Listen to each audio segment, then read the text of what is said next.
todos, né? Agora, oficialmente, a gente estava aí aproveitando um pouco o tempo, né, para poder interagir e conhecer um pouco de vocês aí ao longo aí da palestra, tá? Eu gostaria só de estar reforçando como que vocês vão poder estar interagindo. Eu vi que vocês já estão ali no bate-papo. E além do bate-papo, que o bate-papo é mais realmente para a gente poder interagir ali com os colegas, se quiser fazer algum comentário mais livre, é o espaço do bate-papo. Mas para fazer perguntas, utilizem, tem ali próximo do bate-papo, né, também na régua aí embaixo, né, tem o Q&A, né, que é de perguntas e respostas. Se vocês puderem encaminhar daí as perguntas via esse caminho, para nós é melhor, porque facilita para a gente entender. Como são muitos participantes, nós estamos em 159 no momento, mas foram mais de 800 inscrições, então muita gente ainda vai entrar. Então, se vocês puderem, pergunta, use esse Q&A, que facilita para nós, ok? Só para a gente poder ter esse acordo aí. Eu vou repetir isso daqui um pouquinho, até porque depois nós temos outras pessoas que vão estar entrando, para que todo mundo, a gente possa otimizar o nosso tempo aqui em relação à nossa interação. Meu nome é Wildenil Senhorini, tá? Sou consultor aqui da Roper, já tem 12 anos que eu estou na Roper. E atuo na área acadêmica, toda essa parte regulatória, parte de auxílio aí às instituições em processos de recredenciamento, credenciamento, repensar, né, toda a proposta pedagógica. Eu atuo dentro da Roper ao longo desses anos nessa função. Tá? A outra, que é minha colega, aí, a outra consultora da Roper, Nilbe, não sei se você quer dar as boas-vindas aí, pessoal. Olá, boa tarde a todos. Para quem não me conhece, meu nome é Nilbe e eu estou na Roper também há mais de 10 anos, mas eu não estava efetivamente junto com o Will, trabalhando nos processos dentro da Roper. Nós estávamos num projeto inicial de gestão compartilhada, de gestão interina, na Universidade Brás Cubas, em Mogi das Cruzes, São Paulo. Então, muita gente me conhece porque eu era gestora da Brás Cubas. Com a finalização do nosso projeto e a venda da Brás Cubas, eu voltei para a Roper e nós montamos a área de consultoria regulatória. Então, eu tenho o grato prazer de trabalhar junto ao Will, com a área acadêmica, com o Adriano e o Cosme, olhando a área acadêmica, e também assessorando a parte regulatória para os clientes e para quem precisar entrar em contato com a Roper. Eu fui também gestora da Brás Cubas, também tive uma passagem pelo Grupo Unisep e pelo Grupo São Camilo, e fez com que a gente tivesse todo essa bagagem e essa experiência junto ao Ministério da Educação. E é sempre uma alegria trabalhar com os meus amigos consultores aqui da Roper. Ok. Eu vou estar... O João Vianney, ele ia estar mediando, ele não... Ocorreu um imprevisto, ele não pôde estar presente, tá? Então, será comigo e com a Nilbe que nós vamos estar trabalhando aqui com vocês, tá? Então, qualquer dúvida, utilizem ali o Q&A, tá? Eu, de vez em quando, eu vou estar reforçando isso para todo mundo poder otimizar aí a nossa comunicação, tá? O bate-papo é livre, vocês podem estar conversando ali também, fazendo comentários, mas para pergunta, utilizar o Q&A. Nós dividimos essa estrutura desse webinar em relação, primeiro, às portarias 1038 e 1030. Então, ela é específica do sistema federal. Então, as instituições federais, instituições privadas, né, particulares, comunitárias e confessionais, essa portaria 1038 e 1030 se aplica. Tá? O sistema estadual e municipal, né, que é o sistema estadual, na verdade, não se aplica. Só que o parecer do CNE, número 19, que gerou a resolução número 2, que foi publicada agora, dia 10/12, essa sim se aplica a todo o nível educacional, né? Sistema federal, sistema estadual, educação básica, educação superior, então ele é mais amplo. Então nós vamos primeiro falar das portarias, depois nós vamos falar da resolução número 2, né? Quando a gente até fez a divulgação ainda era o parecer, né? Ainda não tinha a resolução, ela foi publicada logo depois. Nós vamos tratar desse tema. Depois a gente vai falar um pouco aí vai ser uma temática específica dos desafios aí que nós vamos ter, né, para 2021, né, o ano acadêmico de 2021. A gente vai falar ali um pouco da estrutura, o que a gente observa de desafios e também ali como que isso vai impactar um pouco nesse planejamento. Na verdade, essa ideia do planejamento pedagógico, ao longo da exposição, a gente vai estar tratando desse assunto com vocês, tá? Deixa eu avançar aqui, tá? Eu vou estar explicando primeiro essa parte da portaria, eu e a Nilbe, a gente procurou dividir, mas obviamente um vai estar interagindo, contribuindo aí com a fala do outro, até para a gente poder interagir com vocês. Gente, dúvidas, vão colocando ali no QIA para nós, tá? É só digitar ali no QIA, porque daí eu já vi que teve gente que colocou. Tem dúvida, vai colocando, porque daí para nós fica interessante, a gente consegue visualizar, tá? Nós temos 1 hora, então não é muito tempo, que a gente puder otimizar, a gente vai otimizar, tá? Bem, essa portaria, hoje nós utilizamos a portaria número 544, tá? Ela tem uma validade que era até dezembro, final de dezembro. O que ocorre? Com a mudança, ali a portaria 1030, tá? E 1038, foi ampliado o prazo dessa portaria 544 até 28 de fevereiro de 21, tá? Isso é importante a gente entender, porque senão ia ficar a primeira versão da portaria, né? Ia ficar um gap, né? A portaria foi publicada gerando um gap, porque ela falava que uma ia até dezembro, daí se encerrava, e a outra começava a valer a partir de janeiro. Só que você tem instituições funcionando com a educação à distância ainda em janeiro, né? O calendário acadêmico de muitas instituições ainda ocorrerá em janeiro, e algumas até em fevereiro, para depois iniciar o ano letivo 2021 em março, tá? Então, isso é uma coisa gerou importante uma certa discussão, né, para poder corrigirem isso com essa revogação. Na verdade, foi uma alteração de data. Então, a 544 é válida até 28 de fevereiro, e a portaria 1030/1038, que uma complementa a outra, passa a valer a partir de março de 2021. Tá? Isso é importante colocar, Will. Isso é importante colocar porque, olha, a portaria 544, ela protege a instituição, aquelas que não têm credenciamento para a educação à distância, e estão se utilizando desta possibilidade para cumprir a carga horária do ano de 2020. E eles estão estendendo, por exemplo, até janeiro e fevereiro. Se não tivesse essa forma de não deixar esse gap, as instituições que não teriam a autorização para o credenciamento EAD não poderiam fazer as suas atividades presenciais de forma remota. Sim. Então, isso faz com que cubra e não exponha a instituição.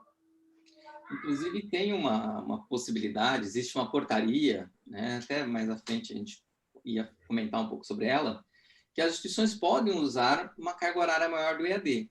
Só que o que ocorre? Por que é importante isso que a Nilbe está falando dessa legislação, né, do Ministério da Educação?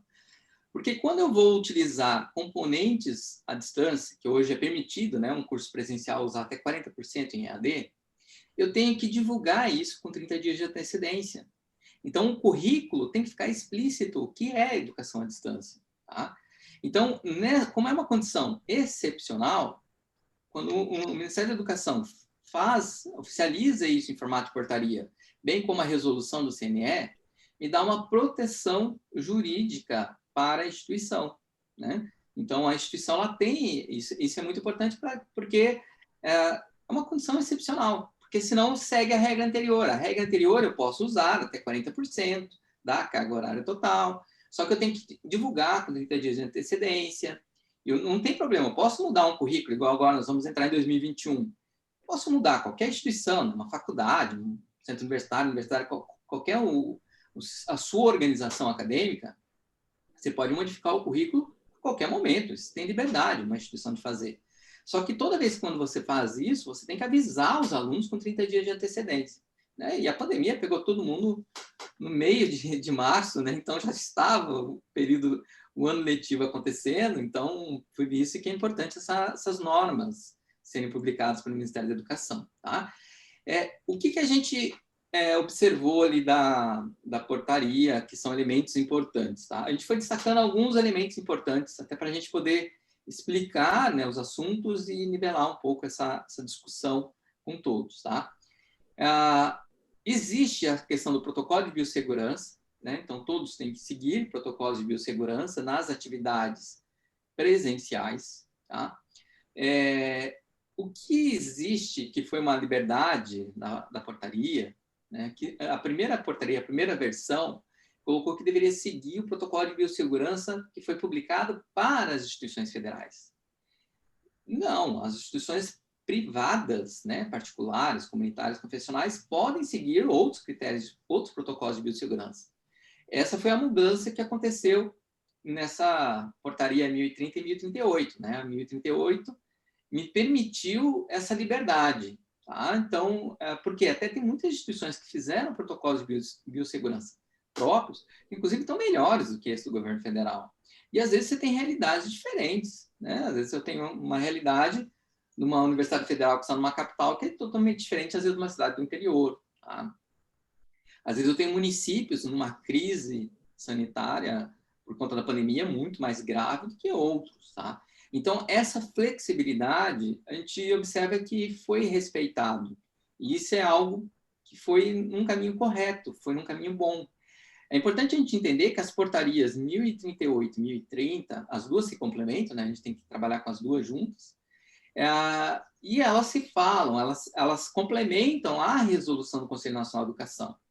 Na verdade, a resolução do Conselho Nacional de Educação, que era uma previsão que existia na legislação, né, por conta do decreto da pandemia, ela me permite, e aí o CNE tinha que fazer um direcionamento, que foi a resolução número 2, né, então, que a gente vai falar daqui um pouquinho, o CNE manifestou como que ele acha adequado para a educação básica e para a educação superior, que dá uma certa flexibilidade. Ele não é tão rígido. As portarias, a primeira versão, a portaria 1030, ela estava inadequada. Tá? Com a correção que foi feita, ficou correto. Ela estava inadequada na questão da data, na questão da rigidez, é nisso que ela estava inadequada. Tá? Existia uma certa flexibilidade, tinha um artigo ali que me permitia essa flexibilidade, a gente já fala sobre ele, mas isso foi corrigido, ficou melhor, tá? Com a 1038 ficou melhor, foi corrigido aqueles defeitos que a 1030 traziam na sua redação, e isso ficou adequado. Então, o protocolo de biossegurança não necessariamente tem que ser da instituição federal, tá? Porque aquilo lá é próprio para as instituições, universidades federais, institutos federais de tecnologia, e não para o sistema federal. Tá? Que lá é para as instituições públicas federais. Ok? Agora, se quem quiser, não tem um protocolo específico, quiser adotar do sistema das universidades públicas, aquela federal, que sem problema algum, não há problema, vocês podem seguir. Agora, as instituições não são obrigadas a seguir aquele protocolo. Com certeza tem que ter protocolo de biossegurança. E aí você tem que ter um trabalho muito próximo com o município. O que a gente vem observando é que muitos municípios estão seguindo com uma certa flexibilidade, inclusive escutando muitas universidades. É um trabalho conjunto, porque na universidade é onde se tem o conhecimento e é onde se pode definir parâmetros até de proteção para o sistema educacional. Então, isso ficou interessante, porque te dá uma flexibilidade conforme a realidade da tua região. Tá? Também nessa portaria consta a questão dos recursos digitais, tecnologia de informação e comunicação, né, as TICs, e outros meios convencionais que poderão ser utilizados em caráter excepcional. Na verdade, a gente precisa corrigir uma questão, depois, mais à frente, a gente vai voltar a falar desses conceitos. No Brasil, gente, existe legalmente educação presencial e educação à distância. Toda a legislação, né, resoluções, decretos, portarias, fala dessas duas realidades, educação presencial e educação à distância. Tá? Ali eu tenho isso regulado. Essa condição excepcional, eles estão usando o conceito atividade não presencial. Atividade não presencial é educação à distância. Tá? Vamos e convenhamos. Né? Falar ensino remoto, ensino conectado, é tudo educação à distância. Ou é presencial ou não é presencial. Né? O que não é presencial é educação à distância. Tá? Mas como existem normas, né, falando educação presencial e falando educação à distância, a própria legislação, tratando da excepcionalidade, está falando em atividade não presencial, porque ele não quer, e aí o Ministério da Educação está correto, conflitar com normas da educação à distância. Tá? Por isso é que tem essa distinção. Tá? Mas nomes, gente, ou é presencial ou é educação à distância. O resto, às vezes, são nomenclaturas que as instituições utilizam, tá? Para tentar interagir com o teu público, mas legalmente só existem essas duas realidades. Falar atividade não presencial é por uma questão de não existir conflito na norma, tá? Só por conta disso. Então, usar recursos digitais, TICs, porque eu posso usar recurso digital no presencial, eu posso usar TICs no presencial, eu posso usar outros meios convencionais, um exemplo, usar caderno, onde o aluno vai fazer os exercícios. Isso está sendo utilizado muito na educação básica. O aluno tem que responder no caderno os exercícios para apresentar para a professora. Não há problema. Isso é educação à distância. Né? Educação à distância não é online. Né? Não é isso. Educação à distância é aquilo que ocorre que as pessoas não estão presentes. Né? Você vai usar um recurso tecnológico de mediação sem problemas, tá? Mas ou é presencial ou não presencial, tá? Então, ele abre essa possibilidade de se usar recursos não presenciais que não estão sendo contados dentro da carga horária da norma do que fala de educação à distância. Por isso que o próprio Conselho Nacional de Educação, o Ministério da Educação, tem esse cuidado com a nomenclatura, tá? Tá usando atividades não presenciais ou atividades mediadas, tá? Por uso de tecnologia, para não conflitar com a norma existente, tá? Só para a gente poder ter esse nivelamento de ideias, tá? Quando que as IES vão poder realizar essa integralização curricular não presencial? Aí ainda dentro da portaria, tá? O que é importante a instituição observar? Né? E aí a gente vai entrando em alguns elementos que vão ser práticos para cada instituição, tá? Nós vamos dar várias dicas ao longo aqui da apresentação.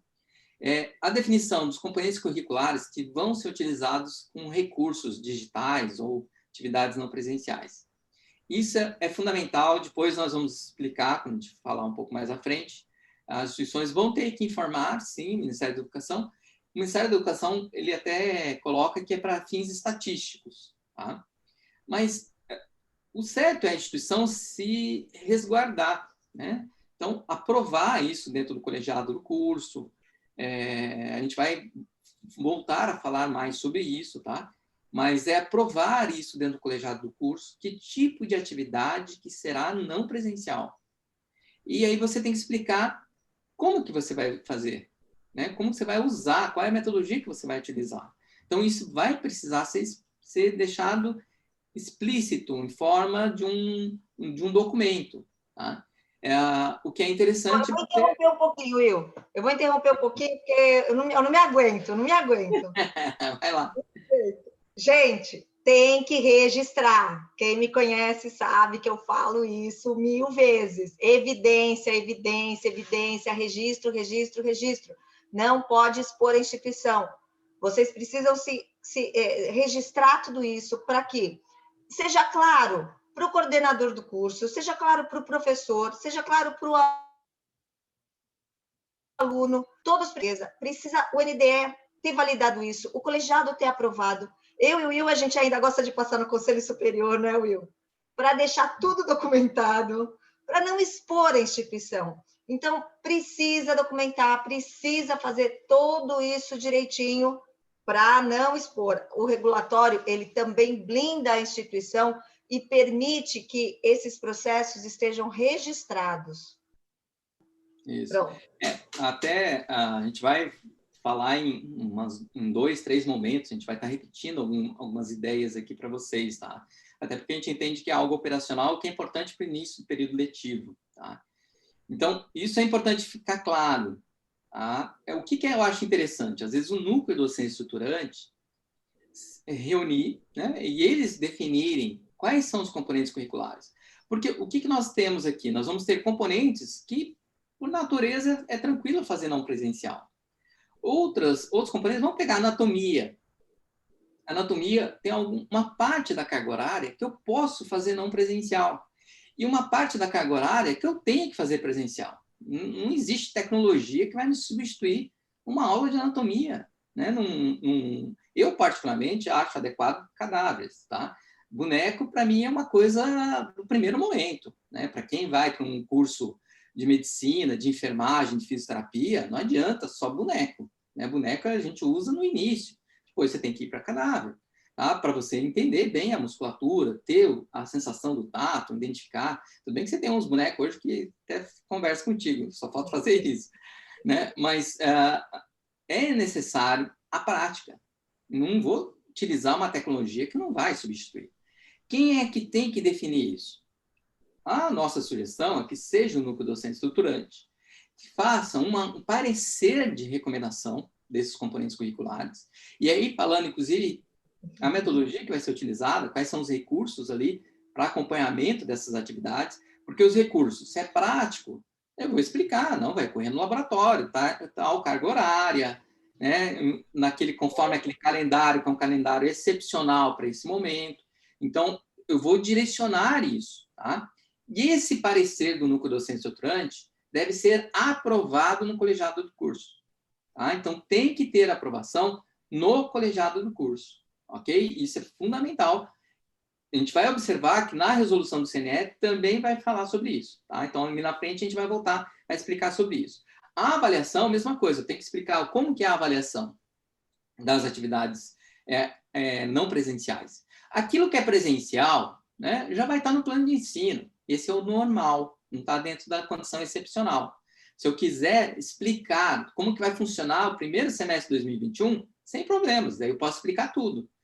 Aquilo que é não presencial e aquilo que é presencial. Eu explico tudo, fica bem mais completo. Tá? Mas por quê? Você tem um projeto pedagógico do curso. Cada curso aí tem seu PPC. Essa condição excepcional, ela está alterando a funcionalidade desse PPC. Tá? Por isso que faz no NDE um parecer, aprova no colegiado do curso, e esse documento ele vai ser um anexo do PPC.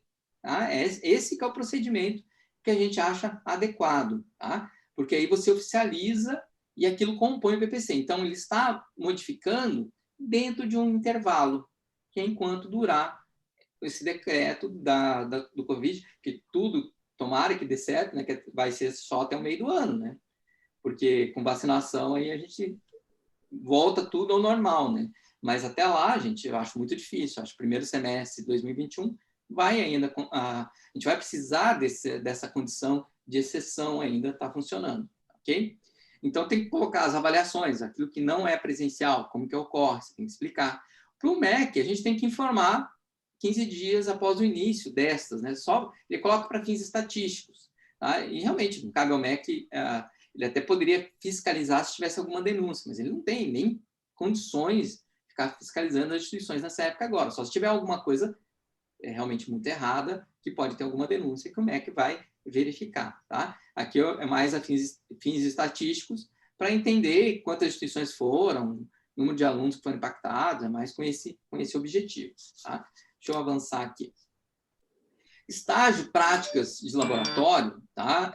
O que nós vamos ter? A gente tem que observar as DCNs.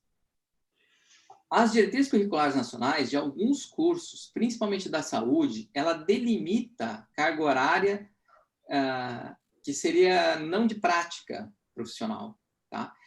Normalmente, os cursos da saúde é aceito, né? Normalmente, porque se for pegar uma fisioterapia, a DCN me estabelece 4.000 horas. Dessas, 20% da carga horária total tem que ser em estágio. Tá? Então, se eu tenho, vamos colocar que eu tenho um pouquinho a mais, tem 4.200 horas no curso de fisioterapia. Eu tenho que ter 840 horas de estágio, tá? E sempre 20% da carga horária total. Destas, a DCN, ela me prevê que eu posso trabalhar até com 10%, né, de carga horária, por exemplo, que não é da prática profissional. Às vezes é usado para discussão de estudos de caso, né, para registro, às vezes, dos protocolos e discussão com os colegas e os professores, os supervisores estão ali no campo de estágio. Então, ele não é dedicado à prática propriamente dita, do atendimento ao paciente. Então, isso é algo muito comum na saúde. Então, vocês precisam observar o que a DCN do curso fala, se tem alguma restrição ou não, tanto de estágio como prática de laboratório. Muitas DCNs não têm restrição, algumas possuem, e aí vocês têm que observar. Eu lembro que da farmácia tem restrição, eu acho que da psicologia tem restrição, da medicina tem restrição, então tem que observar cada curso a DCN. Existe uma regra que é se fechar tudo, né? Existe sim a possibilidade de fechar tudo, e aí tem que olhar se vai ser o caso de modificar o calendário, que eu acho mais pertinente. A medicina está explícito nas portarias somente disciplinas teórico-cognitivas, que ocorrem do 1º ao 4º. Então, um período do estágio, que é o internato, né, na medicina, não pode ser não presencial. Esse é presencial. Tá? E alguns cursos, é até natural que as pessoas acabem lidando com situações de pandemia, de doença, até porque isso tem relação também com a formação. Mas, mesmo assim, tem que ter cuidado com biossegurança, onde está indo no campo de estágio, né? Às vezes a instituição tem que dar esse suporte para o campo de estágio para que não ocorra nada, porque são alunos, né? Então tem que dar essa segurança, esse suporte para os estagiários que estão ali, ok? Aqui a gente já comentou, né? Quando utilizar a excepcionalidade, tanto os planos de ensino e aprendizagem, também passar pelo colegiado de curso, tá?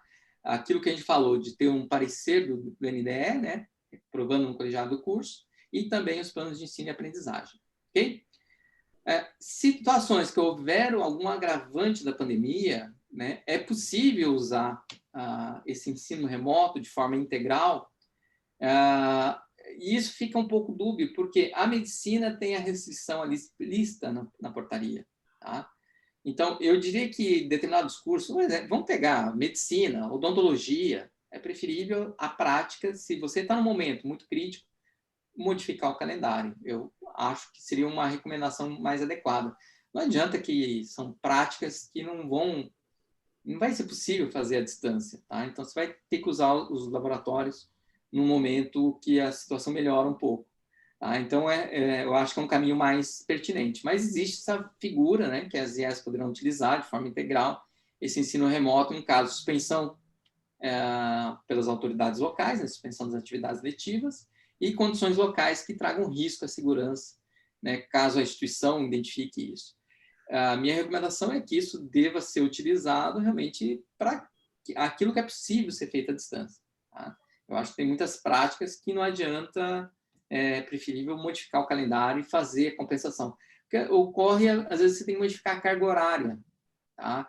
E essa é uma condição excepcional. Se de repente fecha, além de mexer no calendário, você pode modificar a carga horária da prática, que aí você ajusta uma carga horária menor, mas os alunos passarem pela prática, não deixar de vivenciar a prática. Tá?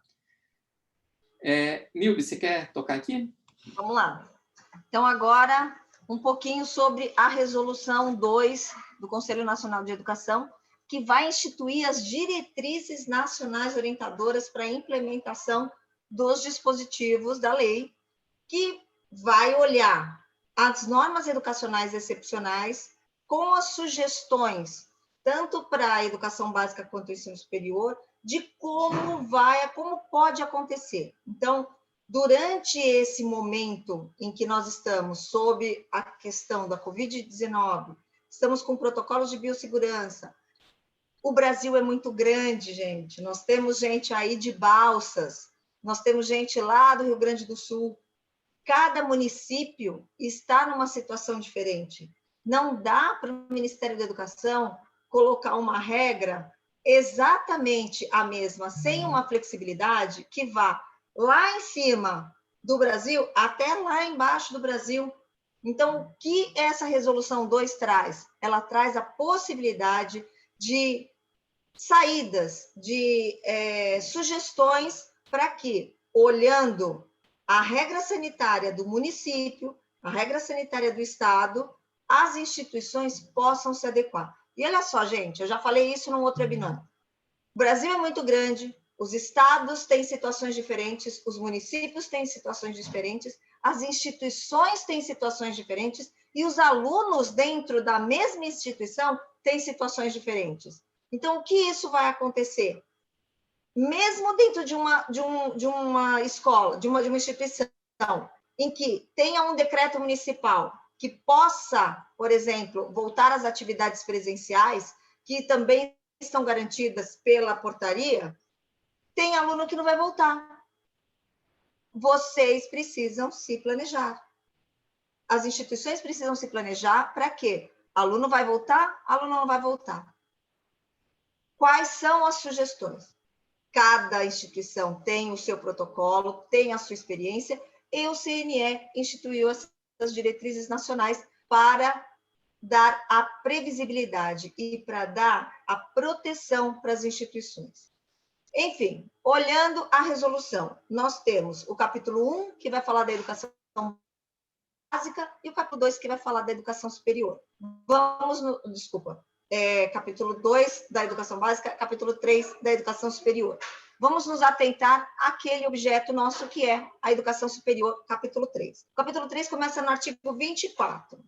Quando vocês vão olhar o artigo 24, ele vai dizer o quê? Sobre autonomia para definir os calendários acadêmicos. Então, as instituições, de novo, olhando o Brasil, olhando o Estado, olhando o município, olhando a sua situação, vai definir o seu calendário acadêmico. E agora é o momento, gente. Por quê? Porque você vai planejar o ano inteiro de 2021. Pode ter correção de rota? É óbvio que teremos correção de rota, mas é a hora do planejamento.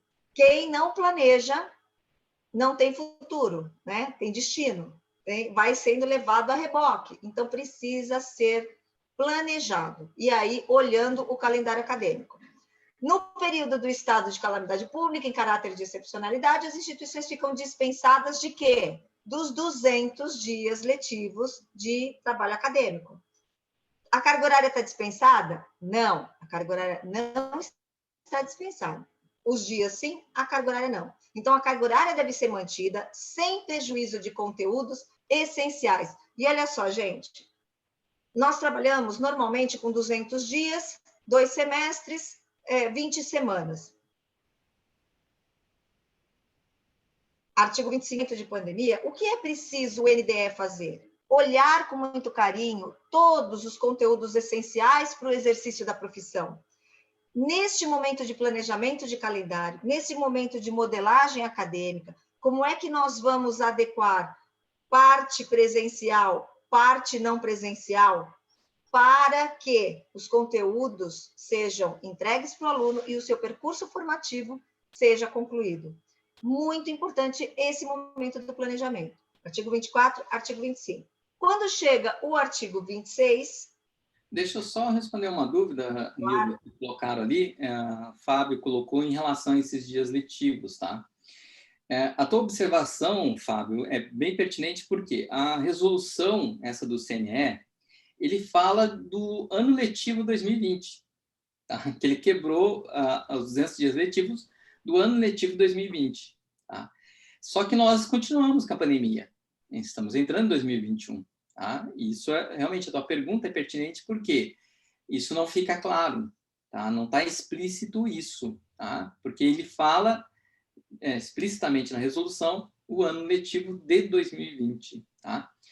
A educação superior, eu acho até mais fácil de trabalhar com 200 dias letivos ou 100 dias letivos por semestre. É muito mais fácil. Tá?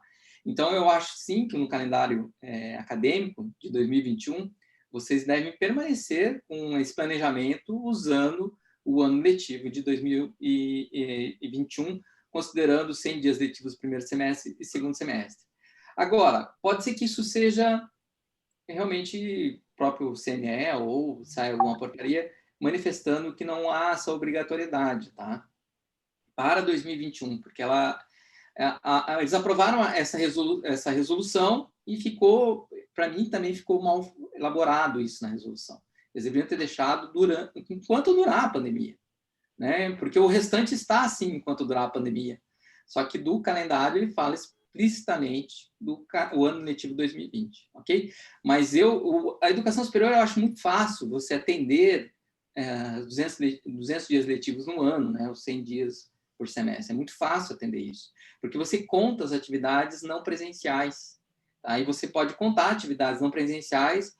Um exemplo, exercício. Não é só aula ao vivo, como nós estamos fazendo aqui, não, gente. Você pode contar exercício que o aluno está fazendo, material que ele tem que fazer leitura, trabalho que ele vai desenvolver. Então, você pode contar, inclusive sábados, não há problemas. Você pode seguir esse procedimento e contar essa carga horária, ok? É que essa pergunta estava bem em cima desse ponto aqui. Tem outras perguntas aqui, algumas a gente vai responder mais ao final por conta do nosso tempo, tá? Vai lá, Nil. Vamos lá, muda para mim, Will. Atividades não presenciais. E aí, o que nós vamos ter? As atividades que podem ser desenvolvidas de forma não presencial, vinculadas aos conteúdos curriculares dos cursos, por meio de uso de tecnologias para fins de integralização da carga horária, que é o artigo 26. O artigo 26 traz a necessidade de observar as DCNs de cada curso, o planejamento do ano letivo e a regulamentação interna da IES. Sempre lembrando vocês aqui, registrar, registrar, registrar, evidenciar. Esse artigo 26, ele vai trazer 19 indicações de possibilidades de desenvolver as atividades pedagógicas não presenciais que o CNE está colocando.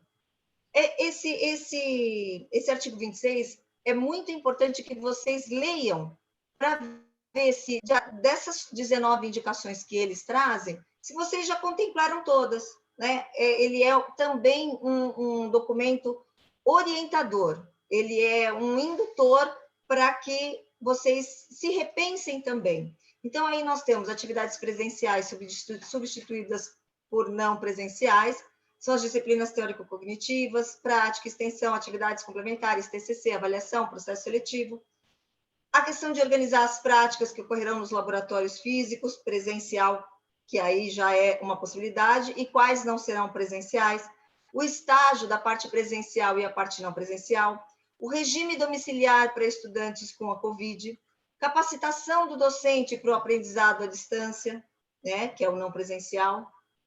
O teletrabalho para coordenadores, docentes, técnicos administrativos. Isso, cada instituição vai ter que olhar, porque como é que está sendo registrado esse teletrabalho dos coordenadores, como é que está sendo registrado esse trabalho dos docentes, né?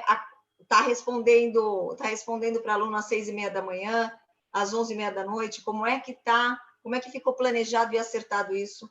Atendimento ao público, sempre lembrando das normas de biossegurança, o AVA e as tecnologias para atendimento aos cursos presenciais, atividades online síncronas e assíncronas também podem ocorrer por meio de material impresso, uso de mídias sociais para orientar estudos e projetos. Enfim, o CNE, ele traz ali no artigo 26 uma série de indicações que são importantes para todas as instituições terem esse conhecimento, né? Muitas, vocês já devem estar seguindo ao longo desse ano.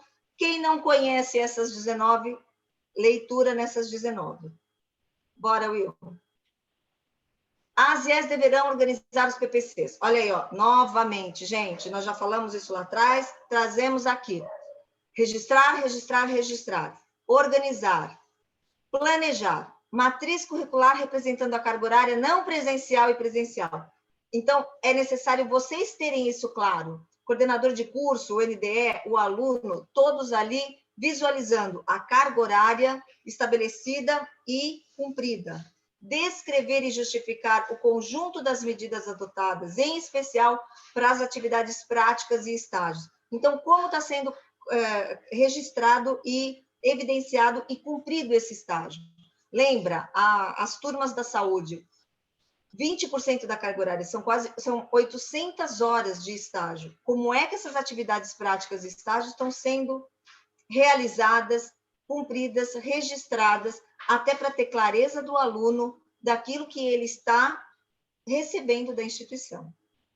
Alguma observação? Até reforçar a importância dessa questão de oficializar na instituição, né? a gente tinha comentado um pouco antes da importância até de aprovar, às vezes, um conselho superior. Tá?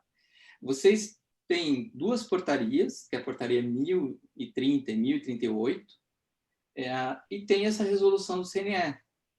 É importante que no Conselho Nacional o Conselho Superior da instituição, se é Consul, se é Consup, aí cada instituição tem uma nomenclatura diferente, tá? Mas que no Conselho Superior vocês oficializem que a instituição vai adotar quais medidas, tá? Então, isso é importante. Inclusive, que vocês vão adotar essas medidas publicadas pelo governo, vai adotar atividades não presenciais nos cursos, recomenda-se essas atividades. Ou seja, é importante oficializar isso no Conselho Superior, tá? A partir do momento que oficializou no Conselho Superior, vocês aprovam isso dentro dos cursos, tá? A gente orienta o NDE a fazer o parecer, né? Porque o NDE que é o responsável pelo acompanhamento do projeto pedagógico, mas quem aprova alterações é o colegiado do curso, então, que é o órgão deliberativo. Aprova um parecer no NDE e encaminha, porque o núcleo docente estruturante é uma comissão do colegiado, né? É uma comissão especializada do colegiado do curso. Oficializa no colegiado do curso a mudança. Então, isso daqui até a matriz. Pega lá a matriz do curso presencial e coloca ela, vai servir como anexo. Coloca lá uma coluna, carga horária presencial, carga horária não presencial. Né? E aí totalizando. Então, é a mesma matriz curricular, mas diferencia o que vai ser presencial, o que não vai ser presencial. Descreva todas as medidas que estão sendo adotadas para a realização das práticas, como que isso vai ocorrer, às vezes mudança dessa carga horária, né? Porque o PPC está de um jeito, então faça e oficialize isso para evitar problemas, tá? E é isso que o CNE está falando, e é isso que a portaria também do Ministério da Educação fala, tá? Vocês precisam oficializar isso nos colegiados de curso.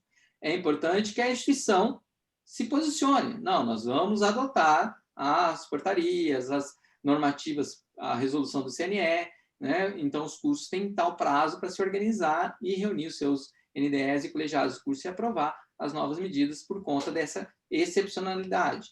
A mesma coisa, na hora que for encerrar, né? Passou a pandemia, está liberado, aprovem a normalização disso, tá? Oficializem que é um ato legal, isso que vocês estão fazendo. Tá? Bora, vamos lá. E avaliações? Aí nós temos no capítulo 4 só sobre as avaliações. E a flexibilidade das avaliações. Eu gostaria aqui de lembrar uma situação que até antes da pandemia, nós não poderíamos ter os cursos 100% à distância, com todas as avaliações à distância. O Ministério, em que pese o decreto 9057 e a portaria 11, entenderem que haveria essa possibilidade, de forma prática, o Ministério da Educação nunca aceitou. Sempre em processos de credenciamento EAD e autorização de curso EAD, da diligência por conta da não existência de pelo menos uma atividade presencial. Vamos ver se agora, com a situação que nós vivemos de pandemia, para 2021, o Ministério da Educação vai rever essa possibilidade, autorizando também que haja todo o processo de avaliação de forma não presencial. Eu não estou dizendo que é bom, hein, gente? Eu só estou dizendo que pode ser que venha essa discussão acontecer. Cada um de vocês, dentro da sua instituição, deve ter feito avaliação totalmente à distância e tenha experiência se deu certo ou não deu certo. Eu, como mãe de aluno de ensino fundamental 1, de médio pré-vestibular e de aluno em ensino superior, posso dizer que as minhas 3 experiências não deu certo.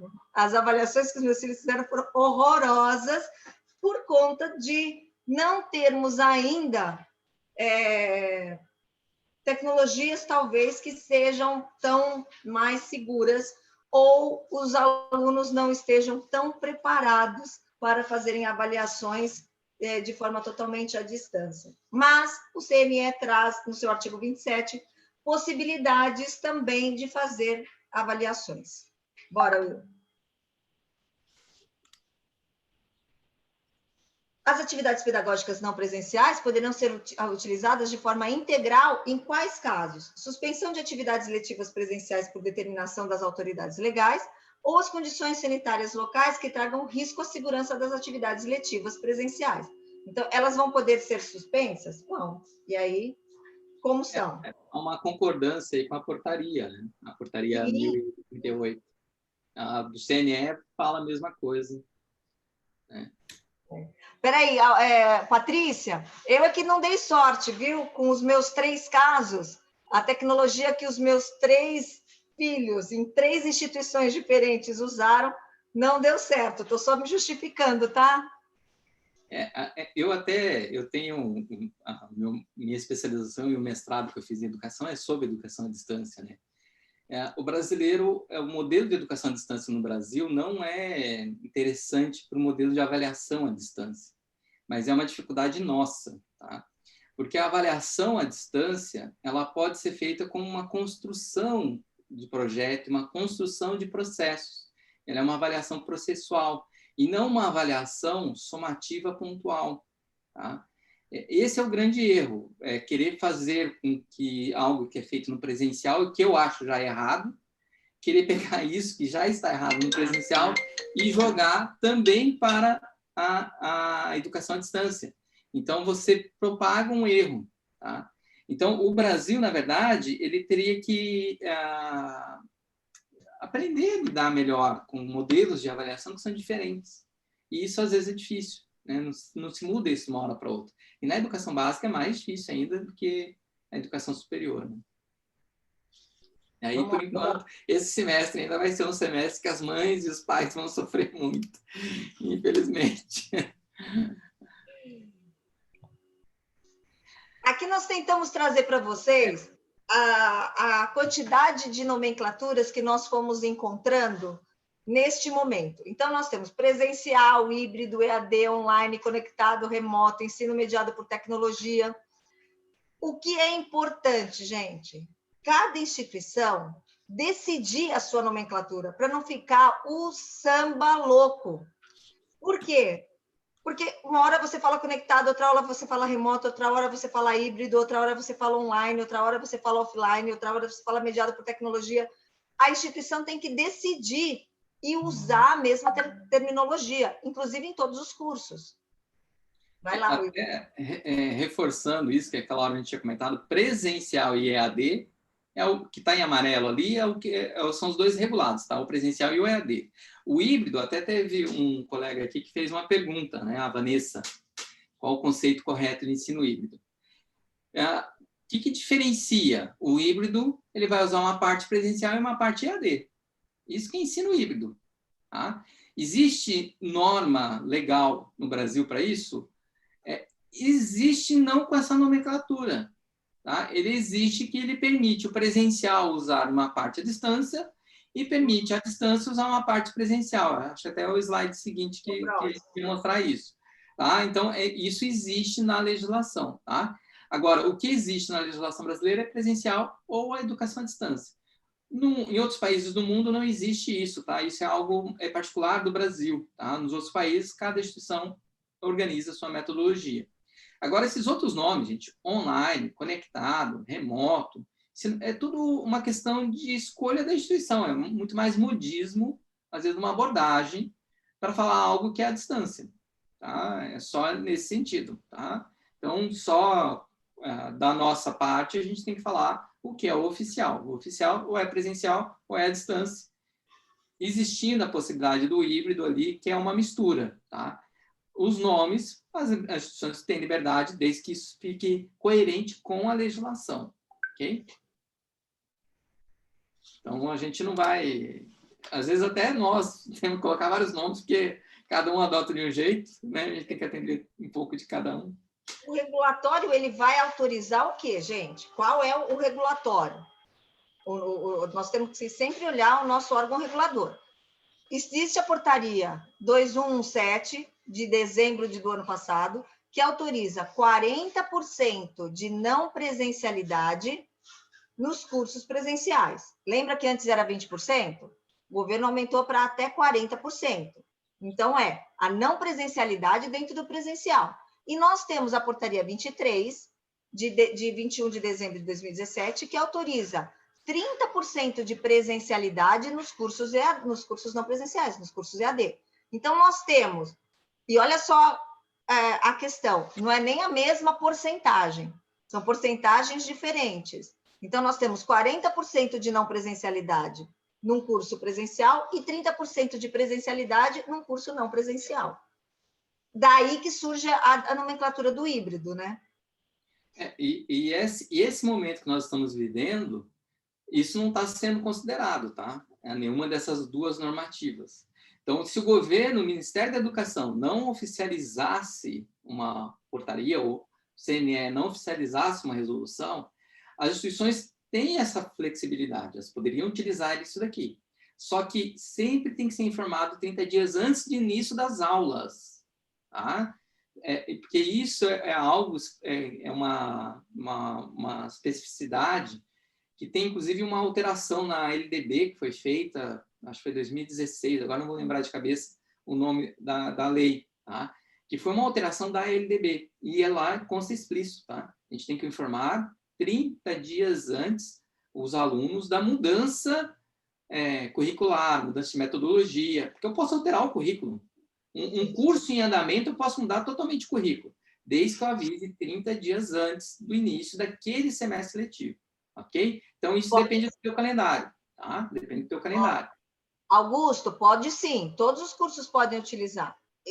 E eu vi uma pergunta aqui que colocou, o MEC não aceita o híbrido. Não, o híbrido, ele não existe. O que nós estamos falando nós fazemos na prática, mas não existe isso regulado. Só existe não presencialidade nos cursos presenciais, pela portaria 2117, e a presencialidade nos cursos não presenciais, pela portaria 23, tá? O que é importante entender, curso presencial deveria ser 100% presencial. O MEC utiliza a regra que eu posso usar até 40% em EAD.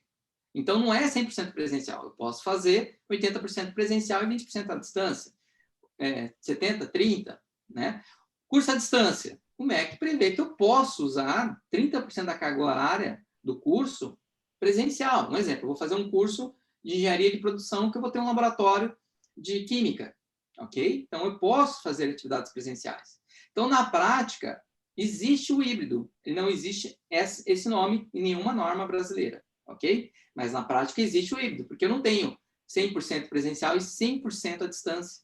Eu tenho um misto, ok? Então, é isso que a gente chama de híbrido. Agora, não existe nenhuma norma brasileira. O que existe é só essa flexibilidade para o presencial e flexibilidade para a educação à distância, que é o que existe na norma no nosso país. Eu vi que teve algumas outras perguntas, tem algumas que têm relação com isso que nós estamos falando, então eu vou responder. Tem um que colocou ali, você entende que é somente possível permanecer com as aulas totalmente em EAD, instituição não credenciada para essa modalidade, perante manifestação da prefeitura ou governo local? Aqui está como anônimo, não tem o nome, tá? Se é possível permanecer com as aulas totalmente em EAD. Depende, se está numa condição que é excepcional, né, na pandemia, você pode ficar com 100% online. A única coisa, vocês têm que olhar que tipo de curso que é, tá? É aquilo que eu estava falando antes. Eu trabalho com educação à distância, tem competências que a gente não desenvolve à distância, que eu preciso ser presencial. Por exemplo, eu falei química. Eu vou trabalhar com química experimental, esqueçam a distância. Não dá, não é um software que vai substituir o aluno fazer uma mistura, ali, uma solução. A mesma coisa, vou trabalhar com mecânica. Esqueça o software. Eu até posso fazer uma imagem em 3D, usando um AutoCAD. Posso até usar uma impressora 3D, dar uma impressora para cada aluno fazer a produção da peça. Mas não é a mesma coisa que você se envolver num maquinário. Tá? Não adianta. O presencial não substitui a distância. Tem componentes que a distância, o ambiente virtual, né, o ambiente digital, me atende a alguns aspectos. E aí, sim, vale a pena usar. Então, depende qual é o curso. Tá? Posso fazer 100% online? Tá, a crise está muito grande lá na cidade. Obviamente, sim, você vai fazer tudo online. Só que tem algumas partes práticas que você vai ter que fazer um calendário excepcional depois, na hora que a situação melhorar, e voltar para as práticas, tá? Então, essa que é a recomendação nossa. A gente não tem... Vamos pegar o curso de odontologia, vou fazer 100% online. Eu não sou maluco de fazer isso, tá? Se você, em vez de promover a formação, e as instituições de educação, ela tem um papel de formação. Então, a gente tem uma responsabilidade muito grande. E tem que saber lidar com essa responsabilidade. Até onde eu posso ir com a atividade à distância e até onde que eu realmente vou precisar fazer as práticas presenciais. Se eu não consigo, por conta da pandemia, aguarda voltar uma situação um pouco melhor. E aí você vai precisar de um calendário excepcional, né? Tem instituições que estão rodando ainda em janeiro e fevereiro com prática. Às vezes é o que vai ser necessário, né? Então, às vezes você vai postergar determinada prática, você vai jogar e vai concentrar no semestre seguinte. Essa mudança, inclusive, de momento de oferta de disciplina, vocês podem fazer. É uma condição excepcional.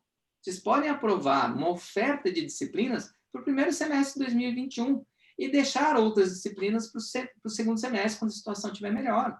Por que não fazer isso? Você não tem que seguir teu PPC exatamente igual, você pode fazer essa alteração. É uma condição excepcional, mas tudo registrado e aprovado num colegiado de curso. Tá? E a gente tem condições de fazer isso com 30 dias antes do início das aulas, informa os alunos quais são as disciplinas que ele vai seguir. Sem problema algum, vocês têm liberdade, qualquer instituição pode fazer isso. Pode ser uma faculdade recém-credenciada, tem liberdade de fazer isso. Tá? Independente dessa questão da pandemia, a liberdade de mexer no currículo vocês têm. Tá? É lógico que a gente tem uma situação excepcional. Tá? Então, depende... posso fazer 100% em AD? Depende dos teus cursos, né? Tem práticas que talvez você não consiga. É isso que você tem que avaliar. A gente não tem uma resposta única para isso. Ok? Vamos avançar, depois a gente vai voltar. Eu vi que tem outras perguntas, mas vamos avançar, a gente volta para as perguntas. A gente está, na verdade, a gente está quase finalizando, daí a gente vai ter um tempinho aí para responder as demandas de vocês, tá? Eu queria falar a gente brincou aqui um pouquinho sobre bônus regulatório. A importância do regulatório como uma questão estratégica da instituição. Então, as legislações elas vão saindo e elas vão pegando as instituições de ensino e vão arrancando e vão levando elas para um lugar que, se não tiver um planejamento, um regulatório estratégico, as instituições ficam a reboque. Então, olha só, eu não sei se todos verificaram, despacho 168, que saiu agora dia 10 de dezembro, onde vai tratar de processos protocolados de aditamento de extinção voluntária de curso. Esse despacho 168, ele traz para a gente 5 grupos com parâmetros e procedimentos. Então, olha só a importância da instituição olhar o regulatório. Nós falamos hoje aqui de 2 portarias, 1030, 1038, nós falamos de uma resolução do CNE, tudo isso mexendo com a vida da instituição, mexendo com o planejamento da instituição, mexendo com a vida da instituição, a necessidade de se registrar, tudo aquilo que o regulatório ele pode ajudar e complicar a instituição. Esse despacho 168, ele vai trazer 5 grupos com parâmetros, com procedimentos, com ações que as instituições têm que fazer. Isso foi visto pela instituição? Tem que olhar, tem que prestar atenção. Portaria 541, que saiu no finalzinho de novembro. Atos autorizativos vencidos de credenciamento, de recredenciamento presencial e EAD, onde o Ministério da Educação colocou mais de 250 instituições num anexo aberto nominal. Então, todas as instituições, mais de 250, foram colocadas nessa lista e com penalidades. 20 dias para se manifestar com documentação comprobatória, caso fosse erro do EMEC. A instituição precisava se manifestar, precisa se manifestar. Tinha até local específico no Fale Conosco para essa defesa. Tem penalidade descrita no artigo 26, inclusive com o impedimento de admitir novos estudantes agora para 2021. Vocês observaram isso? Olha a importância de um regulatório ali firme, olhando. Irregularidade fiscal, também com prazo improrrogável de 60 dias para regularização, também com penalidades. Então, eu e o Will, a gente quis trazer aqui para vocês, o calendário 2021. A importância do calendário 2021, por quê? Para planejamento das instituições. Essa proposta de calendário, ela não é oficial, hein, gente? Ela foi publicada e ela foi divulgada numa reunião que houve há 2 semanas atrás na SERES, em que foi divulgado essa proposta de calendário para 2021, onde tem parâmetros de data para reconhecimento, recredenciamento, autorização de curso. Vira lá, Will. Acho que tem mais um. Credenciamento como centro universitário, credenciamento de campus fora de sede, credenciamento de instituição para oferta de cursos lato sensu. Se vocês olharem, ficou faltando aqui, tem extinção voluntária, alteração de denominação de curso, mudança de local, descredenciamento voluntário e aumento. Ficou faltando aqui nessa tabela o credenciamento de novas instituições com cursos vinculados. Provavelmente, quando o MEC for publicar o calendário regulatório, vá colocar, a menos que ele vá fechar o próximo ano a possibilidade de novos credenciamentos, eu não acredito nisso. Acho que foi só um ato falho. A importância do regulatório, a importância da estratégia para a instituição de ensino superior. Quem viu o Gambito da Rainha, né, Will? Quem viu o Gambito da Rainha vai ver lá a importância da estratégia para que você tenha um 2021 planejado, regulado. Só fazer aqui a gente tem alguns serviços que a Roper presta aí para quem não conhece, né, quiser conhecer a Roper, também pode entrar ali no site da nossa instituição e tem várias informações, tá? Mas a gente faz essa parte de consultoria regulatória, né? Também nós temos o Prodese, que é um curso que a gente realiza em Foz do Iguaçu, agora está ocorrendo também à distância, né? Mas normalmente a gente tem os módulos presenciais em Foz do Iguaçu. A gente trabalha com vários temas ligados à liderança das instituições de educação, universidades, centros universitários e faculdades. Também fica aí o convite para vocês conhecerem um pouco mais dos cursos, esse Prodese e outros cursos que nós realizamos, cursos à distância. E tem várias atividades que a Roper desenvolve, tanto presencial como à distância, tá? Isso daqui foi a análise setorial, também é uma publicação que a gente analisa o mercado, e também é muito interessante, está disponibilizado no formato e-book, né, essa última versão, onde a gente faz toda uma análise de mercado ali, de crescimento e de expansão. Tá? Isso aqui também é um parceiro nosso, que agora é Anthology, que trabalha com CRM. Também aí fica o convite para conhecer um pouco mais desse trabalho do parceiro nosso. Tá? A gente vai... eu vou responder as perguntas que estão faltando aqui, que tem pendentes, tá? A gente, porque como a gente tinha um compromisso nosso com o horário, né, então às vezes tem alguém que tem algum compromisso, por isso que eu quis adiantar aqui para poder finalizar. Mas eu vou responder as perguntas aqui rapidamente, as dúvidas de vocês, tá? Eu vou deixar aqui na tela também o nosso contato, meu e da Nilbe, precisando de alguma coisa também pode nos acionar, tá? Em relação às perguntas, tá? Eu acho que tem mais ou menos umas 10 perguntas, mas algumas são parecidas, então a gente responde brevemente. Mais uns 5 minutos para a gente responder. Tá? Uma pessoa perguntou se existe uma data limite para divulgação do calendário do próximo ano. O calendário da sua instituição você define. Eu acho que vocês já deveriam fazer, agora no máximo meados de janeiro, já divulgar isso. Tá? Até para poder orientar a tua própria comunidade acadêmica. Ok? Mas... isso quem determina é a própria instituição, né? Lembrando que todo o calendário acadêmico da instituição tem que ser aprovado no Conselho Superior, tá? Não importa se é faculdade, se é universidade, você tem que aprovar, tá? Mas aí é seu critério o dia que você vai liberar. Sempre com 30 dias antes. Esse é o limite, está aí. O início das aulas conta 30 dias, tá? Você não pode divulgar depois. O ideal é 60 dias antes, até para ter uma certa folga, tá? Aí a Cristina colocou que tem muitas dúvidas sobre as avaliações 100% online em período antes da pandemia. Se dá para rever essa questão. Na verdade, as avaliações é a instituição que vai determinar, né? A gente está usando, às vezes, avaliações online porque é uma condição que a gente não consegue fazer presencial por conta da pandemia, né? Então, você pode adotar modelos diferentes. O MEC, na verdade, ele dá uma flexibilidade muito grande para as instituições. A gente não quis entrar ali nos itens daquele capítulo que fala das avaliações, mas ele é bem flexível, né, o CNE. Então, vai muito da instituição. O que ela quer fazer no modelo de avaliação?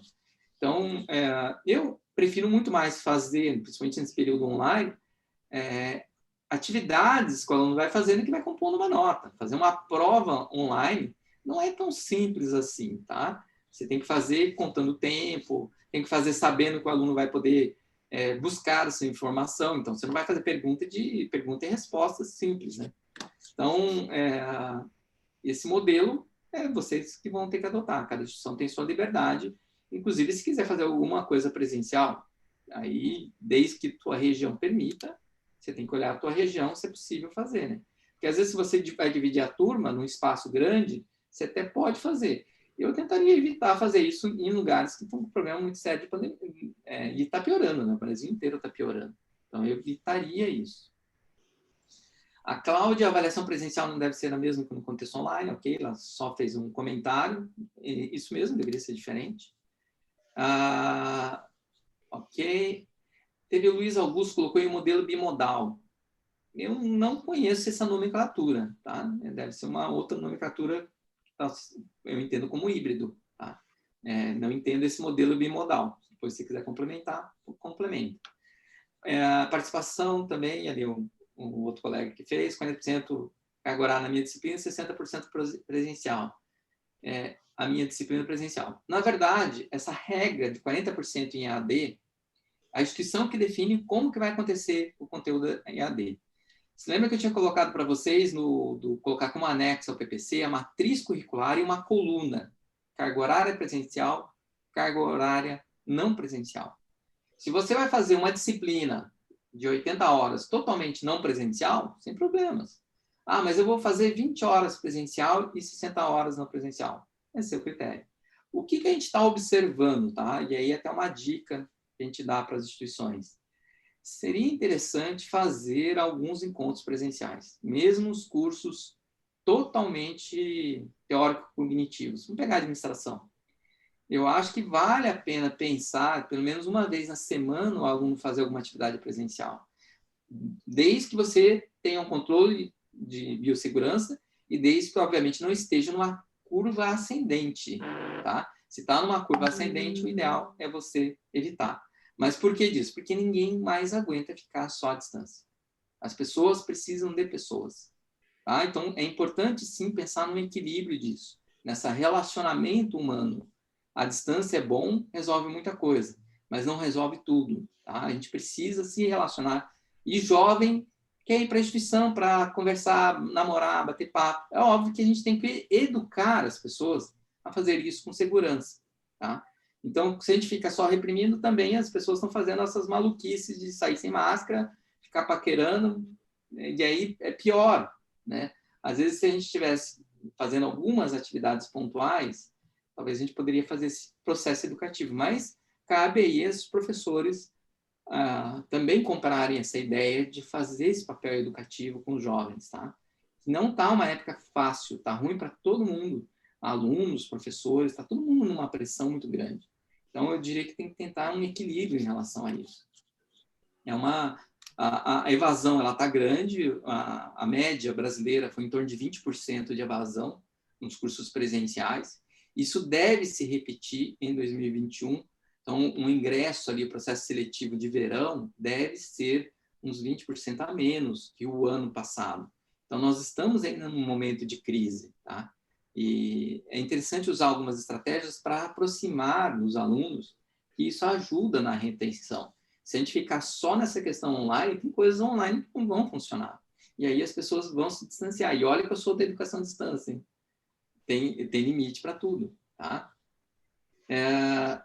Tá, aí tem outras perguntas aqui, deixa eu ver se o pessoal foi perguntando mais, né, obviamente. Parecer 498 do CNE, que é sobre, eu acho que adiamento, né, de algumas normas, Ele não foi homologado, não sei se o ministro vai homologar, tá? Eu acho que é esse parecer, tá? Não tenho, agora não me até Nilbis, se puder conferir, parecer 498. Eu acho que é aquele que prorroga o início do julgamento de algumas decências.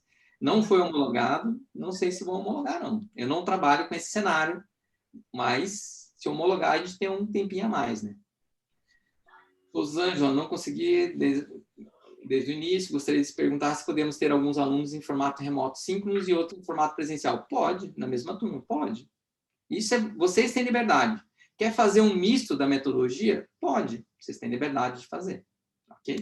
Quer ter alguns presencial na sala e alguns remoto, tá? Pode, é permitido fazer isso, sim. Bimodal seria o remoto e presencial para a mesma turma. É isso. Agora eu entendi o que é bimodal. Aprendi uma, não sabia que estavam usando esse nome. Tá? Obrigado, Rosângela.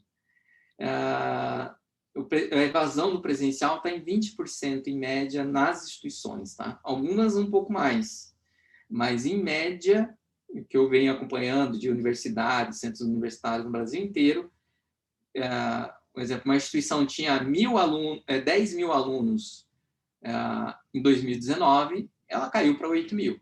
Tá? Em média, está sendo 20%. Presencial. Tá? EAD não é assim. EAD, alguns perderam, outros ganharam. Ok? O EAD, esse parâmetro não dá para seguir. Tá? Isso é presencial. A gente não vai conseguir avançar muito mais aqui, não, tá? A Rosângela colocou o Adriano e respondeu, a gente tem que puxar a orelha do Adriano, porque ele nunca me falou isso. Tá? Eu não uso essa nomenclatura, não é uma nomenclatura comum, tá? Brincando, né? Mas eu trabalho com muita coisa de educação à distância, não é uma nomenclatura comum. Às vezes é algo, como está usando o conectado. Vianney, que é um colega nosso, usa conectado. É educação à distância, né? Eu não uso conectado, tá? É algo que não é, a maioria das instituições não usa. Tá? Então, não tem muito uma regra. Algumas coisas são moda. Os 15 dias para justificar essas aulas não presenciais começa a contar a partir de que data? A partir do momento que você inicia as aulas. Tá? O MEC não posicionou uma data, ficou até mal escrito na portaria. Tá? Ele fala que é no início da oferta. Tá? Eu acho interessante você seguir o teu calendário. Se a tua matrícula, o teu início das aulas vai ser em 10 de março, a partir de 10 de março você tem 15 dias. Então, você tem até 25. Eu informaria antes. Tá? Ele fala que tem 15 dias depois do início da oferta. Então, o início da oferta segue o teu calendário. Mas eu informaria antes. Gente. Se você já tem isso planejado em fevereiro, informe em fevereiro. Para que perder tempo? Ok? Isso é algo que eu acho que é melhor antecipar do que ficar esperando a cabeça do MEC. Tá? Às vezes o MEC não tem muita cabeça, então a gente tem que seguir outras coisas. O Nilber, você quer falar alguma coisa? Você está sem áudio, seu microfone está desligado. O que você quer falar? Bem, a gente vai ter que encerrar aqui por conta do nosso horário, né? Então, eu queria agradecer a todos pela participação. A gente acabou passando aí uns 15 minutos, mas mais porque eu quis responder as perguntas, tá? Se faltou alguma coisa, vocês podem mandar e-mail para nós, né? Tanto para mim como para a Nilvia, a gente responde para vocês, tá? Gente, muitíssimo obrigado, tá? A Roper, essa é a última webinar, né? Então, a gente tentou atender uma demanda que é uma demanda nova, né? Tentar esclarecer essa emaranhada de portarias e resoluções. Espero que a gente tenha atendido. Eu sei que tem outras perguntas que a gente não consegue responder de todo mundo, né? É muita coisa, mas também podem encaminhar para nós por e-mail ali que a gente responde, tá? Pode dividir, eu vi que a Renata perguntou, você pode dividir, né? A turma está lotada, deve dividir, isso é um processo de biossegurança. Então, às vezes, você vai usar uma parte fazendo presencial, por exemplo, a sala é 60. Faça 15 alunos presencial e transmite, faz remoto, que é o bimodal ali. Tá? Não tem problema algum. Só tem que saber fazer isso, tá? É possível, sim. Às vezes, o professor ele não tem como ficar andando muito pela sala. É um inconveniente, mas dá para fazer. Ok, gente? Grande abraço. Nilbe, você não está sem fala? Caiu? Te cortaram? Então, tá bom. Então, gente, muito obrigado. Abraço a todos. Consegui, ó, me liberaram. Gente, ó, um excelente 2021, porque esse ano foi muito pesado. As energias ruins, elas foram aparecendo, né? Tomara que essas energias ruins, as pessoas com energias ruins, elas vão se dissipando, né? E que 2021 seja um ano abençoado, com muita saúde para todos nós. E estamos aqui para apoiar, para planejar. E, ó, regulatório é estratégia, hein? Você precisa de regulatório acadêmico na sua instituição. Estamos aqui, né, Will? Isso. Gente, feliz ano novo, feliz Natal, boas festas em casa e com segurança todo mundo, tá? Abraços, até mais.